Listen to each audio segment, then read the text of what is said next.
Hey everybody, Eagle Run 23 here.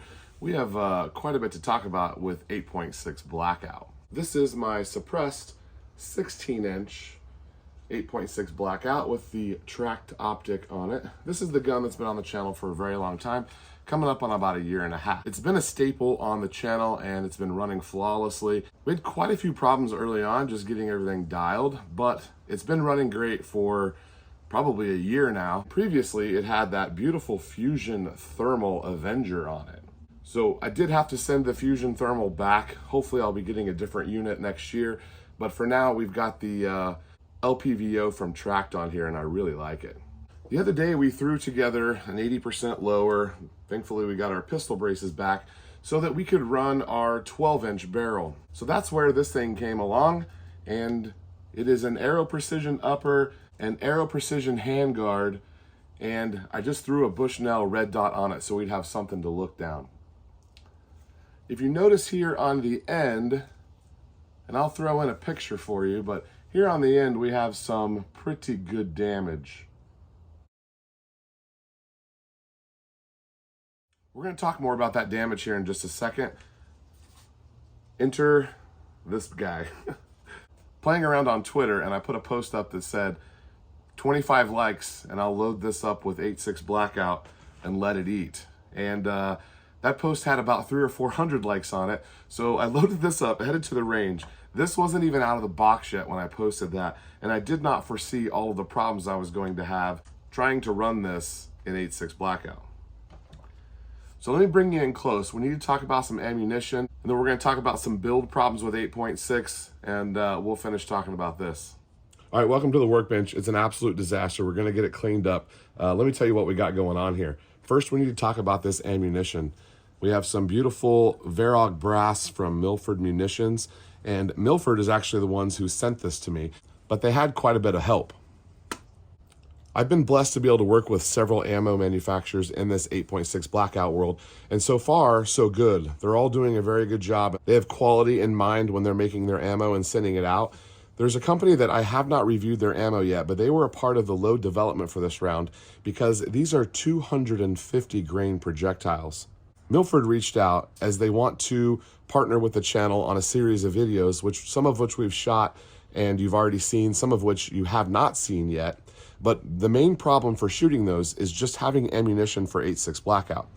As you guys know, the ammo is not cheap, and for me to focus on making videos and not sitting at the reloading bench all day, they offered to send some ammo in. Unfortunately, at the time, there was only a 250 grain bullet available, and it's a little bit of a challenging of a size, which we've talked about in our reloading series.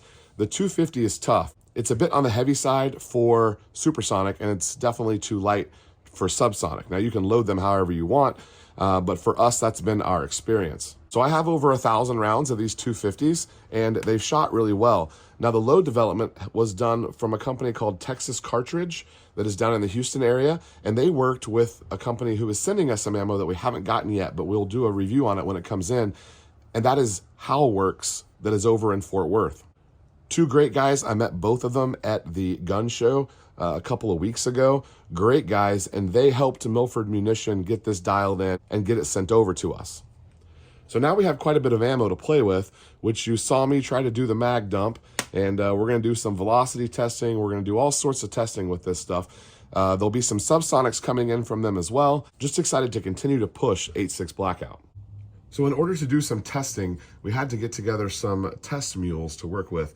Now this is the SLR Rifle Works upper that we have the SBR lower for it, but it's getting Cerakoted and all sorts of stuff. I was planning on running this as the 8-inch, and thankfully we're not going to do much testing with 8-inch, so I might be able to leave this barrel on here. So this will look something like this with 8-inch, and you'll notice that there's plenty of room at the end to attach your suppressor.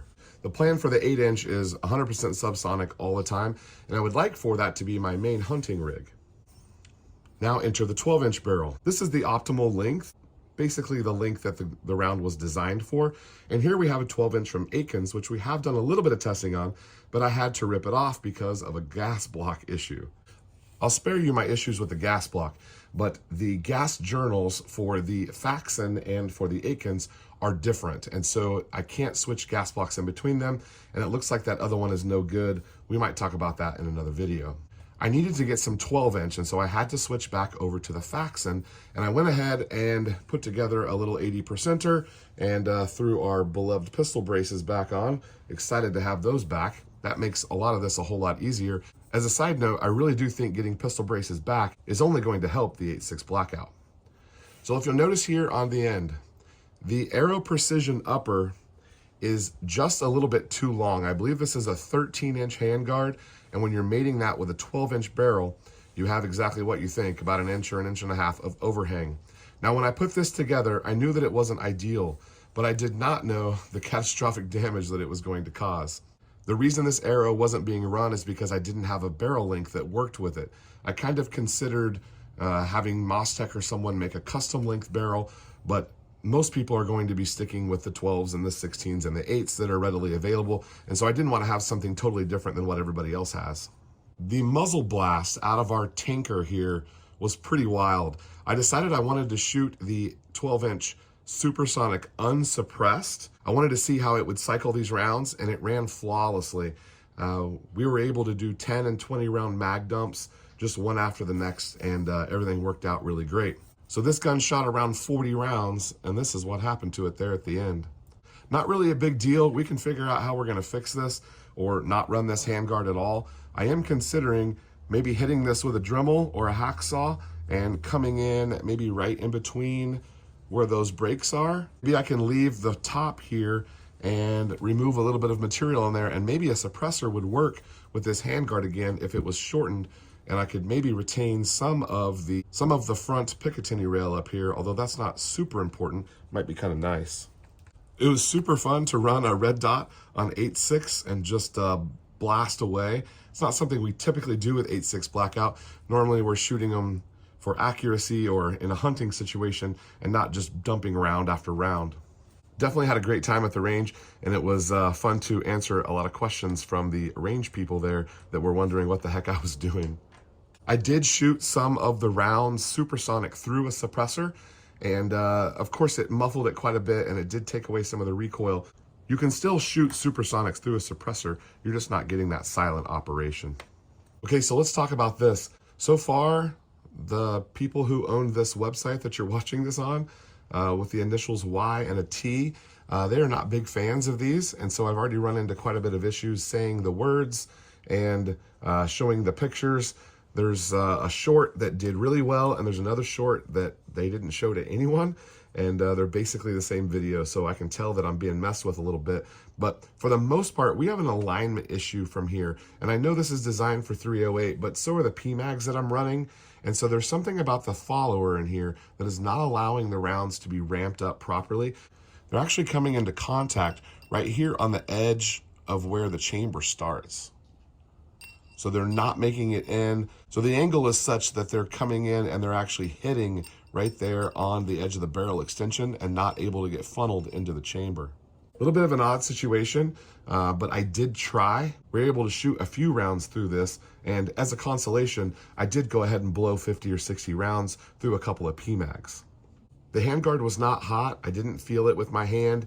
Didn't notice it being hot to the touch or anything. So it was definitely just the compression coming out of that muzzle device from Faxon. So make sure you check your alignments. So a lot of people in AR-10, they like to run with that Aero Precision stuff, which I'm fine with. I like Aero Precision. It's not what I choose a lot of times. The 13-inch handguard is just really difficult to run with the 12-inch barrels. They don't make the right size that works with muzzle devices and suppressors.